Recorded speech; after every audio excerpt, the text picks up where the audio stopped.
Hi hello నమస్తే.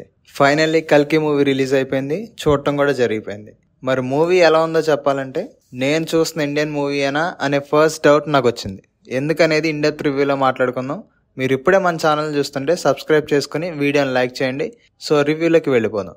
Firstly VFX గురించి మాట్లాడుకోవాలి. మూవీ ప్రొడ్యూసర్స్ ఖర్చు పెట్టిన ఎవ్రీ పెన్నీ మనకి స్క్రీన్ మీద కనిపిస్తుంది. ఖచ్చితంగా ఈ విఎఫ్ఎక్స్ చూసాక మన రెబల్ ఫ్యాన్స్ అయితే ఓమరావత్ని ఇంకొక 1000 టైమ్స్ తిట్టుకుంటారు. మెయిన్లీ మహాభారత్ సీన్స్ అయితే పీక్స్. అసలు మూవీ అంతా ఒక లెక్క, లాస్ట్ 20 మినిట్స్ అయితే ఒక లెక్క అన్నట్టు ఉంటుంది. నెక్స్ట్ క్యారెక్టర్స్ గురించి చెప్పాలంటే ఎవరి గురించి చెప్పాలో అర్థం కావట్లేదు. అలా ఉంది ఒక్కొక్క క్యారెక్టర్.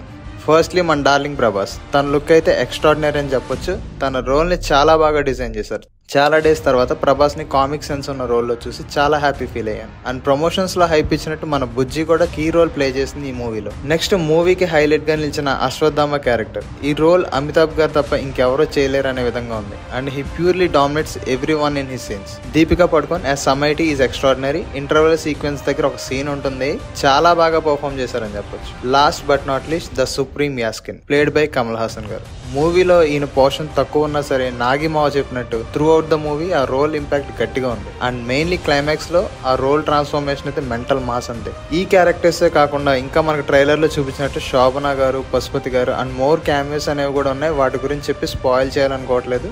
ఏంటి అన్ని పాజిటివ్స్ అయినా నెగిటివ్స్ ఏం లేవా అంటే ఉన్నాయి, బట్ ఇంత పాజిటివ్స్ ముందు అవి చాలా తక్కువ. మూవీలో అయితే ఫస్ట్ హాఫ్ కొంచెం స్లోగా ఉందని చెప్పాలి, బట్ అది కూడా స్టోరీ డెవలప్మెంట్ కోసమే. And mainly 2 to 3 scenes delete చేసేయచ్చు. మేబీ వాళ్ళు అనుకున్న డ్రామాకి ఎగ్జిక్యూషన్ సరిగ్గా వర్కౌట్ అవ్వలేదు అనిపించింది. నెక్స్ట్ మ్యూజిక్ అయితే చాలా సీన్స్ లో బాగా ఇచ్చారు, బట్ కొన్ని సీన్స్ లో అంత బాగా ఇవ్వలేదు అనిపించింది. మెయిన్లీ సాంగ్స్ ఇంకొంచెం బెటర్ గా ఉండొచ్చు. ఇది గాస్ నా సైడ్ నుండి రివ్యూ అంత బాగా ఇచ్చావు. మరి రేటింగ్ ఇవ్వ అంటే నా రేటింగ్ వచ్చేసి ఈ మూవీకి 4/5. సో మూవీ లవర్స్, మీకు కనుక మన రివ్యూ నచ్చితే లైక్ చేసి మీ ఫ్రెండ్స్ కి షేర్ చేయండి. అప్కమింగ్ ఫిలిమ్స్ కూడా రివ్యూ ఇవ్వడానికి నాకు కొంచెం బూస్ట్ లా ఉంటుంది. అలాగే మన మూవీస్ అండ్ టెక్ ని సబ్స్క్రైబ్ చేసుకోండి.